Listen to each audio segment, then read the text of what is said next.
আসসালামু আলাইকুম প্রিয় শিক্ষার্থী বন্ধুরা, আইসিটি ক্লাসে তোমাদের স্বাগত জানাই। আমি আছি তোমাদের সাথে মোহাম্মদ নাহিদ হাসান। আজকের লেকচারের বিষয়বস্তু হচ্ছে বায়োমেট্রিক্স। লেকচারের বিষয়বস্তু বায়োমেট্রিক্স। মনোযোগ সহকারে ভিডিওটি দেখো আর দয়া করে আমার চ্যানেলটি সাবস্ক্রাইব করে দিও। তো আমরা সর্বপ্রথম বায়োমেট্রিক্স কাহাকে বলে এই বিষয়টি সম্পর্কে ধারণা অর্জন করব। তো বায়োমেট্রিক্স হলো বায়োলজিক্যাল ডেটা মাপা এবং বিশ্লেষণ করার বিজ্ঞান ও প্রযুক্তি একটি শাখা। অর্থাৎ বায়োমেট্রিক্স হলো একজন ব্যক্তির বায়োলজিক্যাল ডেটা মাপা এবং বিশ্লেষণ করা বিজ্ঞান ও প্রযুক্তি। তো তথ্য প্রযুক্তিতে বায়োমেট্রিক্স সেই পদ্ধতি যা মানুষের দেহের বৈশিষ্ট্য যেমন ডিএনএ, ফিঙ্গারপ্রিন্ট, চোখের রেটিনা এবং আইরিশ, কণ্ঠস্বর, চেহারা এবং হাতের মাপ ইত্যাদি মেপে এবং বিশ্লেষণ করে বৈধতা নির্ণয় করে।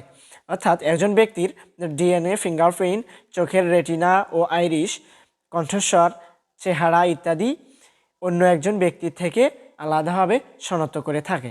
অর্থাৎ একজন ব্যক্তি থেকে অন্য একজন ব্যক্তিকে শনাক্ত করার পদ্ধতি হচ্ছে বায়োমেট্রিক্স পদ্ধতি। বায়োমেট্রিক্স পদ্ধতিতে একটি ব্যক্তিকে সঠিকভাবে নির্ণয় করা বা বৈধতা অর্জন করায়। বায়োমেট্রিক্স সিস্টেমের কিছু উপাদান রয়েছে। সেই উপাদানগুলোর ভিতরে রয়েছে সেন্সর, কম্পিউটার, সফটওয়্যার।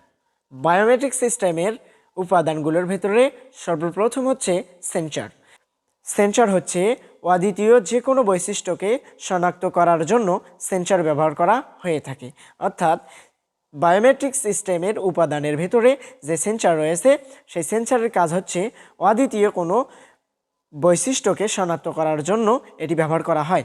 আর দ্বিতীয়ত রয়েছে কম্পিউটার। বিভিন্ন বায়োমেট্রিক্স তথ্য পঠন এবং সংরক্ষণের জন্য কম্পিউটার ব্যবহার করা হয়ে থাকে। এরপরে রয়েছে সফটওয়্যার। সফটওয়্যার হচ্ছে ডেটাসমূহের মধ্যে সঠিক তুলনা পরিচালনা করতে প্রয়োজনীয় সফটওয়্যার ব্যবহার করা হয়ে থাকে। এরপরে রয়েছে বায়োমেট্রিক্সের প্রকারভেদ। বায়োমেট্রিক্সের প্রকারভেদে দুটি বিষয় রয়েছে। একটা হচ্ছে দৈহিক গঠন ও শারীরবৃত্তীয় বৈশিষ্ট্যে বায়োমেট্রিক্স পদ্ধতি, আর দ্বিতীয়ত রয়েছে আচরণগত বৈশিষ্ট্য বায়োমেট্রিক্স পদ্ধতি। তো আমরা প্রথমে যেটি দেখব সেটি হচ্ছে দৈহিক গঠন ও শারীরবৃত্তীয় বৈশিষ্ট্য বায়োমেট্রিক্স পদ্ধতি। দৈহিক যে বৈশিষ্ট্যগুলো রয়েছে বায়োমেট্রিক্স পদ্ধতিতে, দৈহিক যে বৈশিষ্ট্যগুলো রয়েছে তার ভিতরে রয়েছে মুখ, ফিঙ্গারপ্রিন্ট, হ্যান্ড জিওমেট্রিক্স, আইরিশ, রেটিনা, শিরা, ডিএনএ। বায়োমেট্রিক্স পদ্ধতিতে মুখ বা ফেস ইত্যাদি ব্যবহার করা হয়। ফিঙ্গারপ্রিন্ট প্রত্যেকের আলাদা আলাদা একক বৈশিষ্ট্যপূর্ণ হাতের ছাপ বিশ্লেষণ করায় ফিঙ্গারপ্রিন্ট নেওয়া হয়। হ্যান্ড জিওমেট্রিক্স হাতের গঠন, আঙ্গুলের দৈর্ঘ্য মাপা বিশ্লেষণ করা ইত্যাদি ক্ষেত্রে হ্যান্ড জিওমেট্রিক্সও নেওয়া হয়ে থাকে। আইরিশ চোখের মণি, রেটিনা চোখের পেছনের অক্ষিপটের রেটিনা মাপার বিশ্লেষণ করা। শিরা ডিএনএ কোষের মধ্যে অবস্থিত ডিএনএ বিশ্লেষণ করায় ডিএনএ প্রোফাইল তৈরি করা হয়। তো এরপরে রয়েছে আচরণগত যে বৈশিষ্ট্যগুলো ব্যবহার করা হয় বায়োমেট্রিক্স পদ্ধতিতে। বায়োমেট্রিক্স পদ্ধতিতে আচরণগত যে বৈশিষ্ট্যগুলো রয়েছে তার ভিতরে প্রথমে রয়েছে কণ্ঠস্বর। আমরা জানি প্রত্যেকের কণ্ঠস্বর বা ধ্বনির বৈশিষ্ট্য, সুরের উচ্চতা, স্পন্দনের দ্রুততা ইত্যাদি বিশ্লেষণ করায় কণ্ঠস্বর নেওয়া হয়ে থাকে বায়োমেট্রিক্স পদ্ধতিতে। দ্বিতীয়ত রয়েছে সিগনেচার। হাতের দস্তখত বিশ্লেষণের ক্ষেত্রে সিগনেচার বায়োমেট্রিক্স পদ্ধতিতে ব্যবহার করা হয়। এবং টাইপিং স্পেস। এরপর রয়েছে বায়োমেট্রিক্স এর ব্যবহার। বায়োমেট্রিক্স কী কাজে ব্যবহার করা হয়ে থাকে? বর্তমানে নিরাপত্তার কাজে বায়োমেট্রিক্স পদ্ধতি ব্যবহার করা হচ্ছে।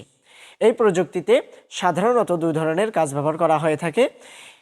যেমন এক নম্বর হচ্ছে কোনো ব্যক্তি শনাক্তকরণের কাজে, দ্বিতীয়ত সত্যতা যাচাইয়ের কাজে।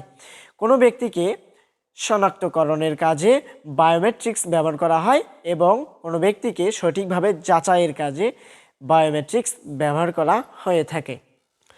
তো আমরা যে বিষয়টি জানলাম যে বায়োমেট্রিক্স হচ্ছে এক ধরনের শনাক্তকরণ পদ্ধতি যার মাধ্যমে একজন ব্যক্তিকে সঠিকভাবে শনাক্ত করা যায়।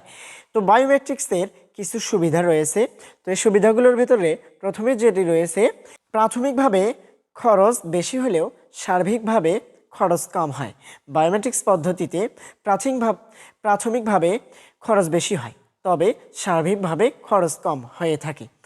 দ্বিতীয়ত রয়েছে, একে জাল বা নকল করা একেবারেই অসম্ভব, অর্থাৎ বায়োমেট্রিক্স পদ্ধতিকে জাল বা নকল করা একদম অসম্ভব। তৃতীয়ত, প্রযুক্তি ব্যবহার করলে যে কোনো ক্ষেত্রে উচ্চ নিরাপত্তা নিশ্চিত করা সম্ভব হয়ে থাকে। অর্থাৎ আমরা অবশ্যই জানি যে বায়োমেট্রিক্স পদ্ধতি জাল বা নকল করা অসম্ভব, সেক্ষেত্রে উচ্চ নিরাপত্তা দেয়া যায় বায়োমেট্রিক্স পদ্ধতিতে। তো বায়োমেট্রিক্স পদ্ধতিতে কিছু অসুবিধাও রয়েছে।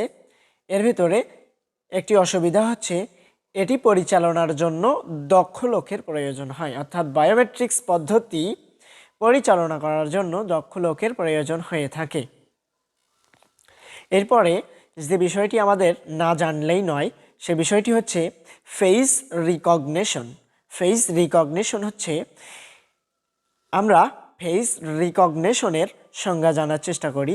ফেস রিকগনিশন হচ্ছে যে বায়োমেট্রিক্স পদ্ধতিতে মানুষের মুখের জ্যামিতিক আকার ও গঠনকে পরীক্ষা করে উক্ত ব্যক্তিকে অদ্বিতীয়ভাবে শনাক্ত করা হয়, তাহাকে ফেস রিকগনিশন বলা হয়। অর্থাৎ বায়োমেট্রিক্স পদ্ধতিতে মানুষের মুখের জ্যামিতিক আকার ও গঠনকে পরীক্ষা করে উক্ত ব্যক্তিকে অদ্বিতীয়ভাবে শনাক্ত করার পদ্ধতি হচ্ছে ফেস রিকগনিশন। এরপরে আমরা যে বিষয়টি জানব সেটি হচ্ছে হ্যান্ড জিওমেট্রিক্স। হ্যান্ড জিওমেট্রিক্সের সংজ্ঞা দিতে বলা যায় যে বায়োমেট্রিক্স পদ্ধতিতে মানুষের হাতের জ্যামিতিক আকার ও গঠন বিশ্লেষণ করে ব্যক্তিকে অদ্বিতীয়ভাবে শনাক্ত করা হয়, তাহাকে হ্যান্ড জিওমেট্রিক্স বলা হয়ে থাকে। অর্থাৎ বায়োমেট্রিক্স পদ্ধতিতে একজন ব্যক্তির হাতের জ্যামিতিক আকার ও গঠন বিশ্লেষণ করে ব্যক্তিকে অদ্বিতীয়ভাবে শনাক্ত করার পদ্ধতি হচ্ছে হ্যান্ড জিওমেট্রিক্স। আমরা এখন যে বিষয়টি জানব সেটি হচ্ছে বায়ো ইনফরমেটিক্স। আমরা পূর্বে জেনেছি বায়োমেট্রিক্স অর্থাৎ শনাক্তকরণ পদ্ধতি, বায়োমেট্রিক্স হচ্ছে শনাক্তকরণ পদ্ধতি, এবং বায়ো ইনফরমেটিক্স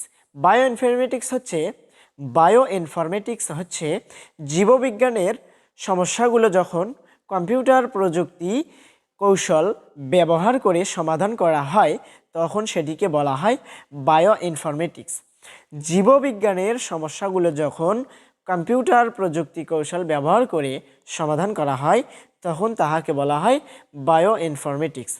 এখন আমরা জানব যে বায়োমেট্রিক্স এবং বায়ো ইনফরমেটিক্স এর ভিতরে দুটি পার্থক্য। প্রথমে বায়োমেট্রিক্স হলো বায়োলজিক্যাল ডেটা মাপা এবং বিশ্লেষণ করা বিজ্ঞান ও প্রযুক্তি। দ্বিতীয়ত বায়ো ইনফরমেটিক্স, জীববিজ্ঞানের সমস্যাগুলো যখন কম্পিউটার প্রযুক্তির কৌশল ব্যবহার করে সমাধান করা হয়, তখন সেটিকে বলা হয় বায়ো ইনফরমেটিক্স। দ্বিতীয়ত রয়েছে বায়োমেট্রিক্সে, এটি তুলনামূলক কম ব্যয়বহুল, এবং দ্বিতীয়ত বায়ো ইনফরমেটিক্সে রয়েছে, এটি অত্যন্ত ব্যয়বহুল একটি পদ্ধতি। তো আজকের ক্লাস এই পর্যন্তই।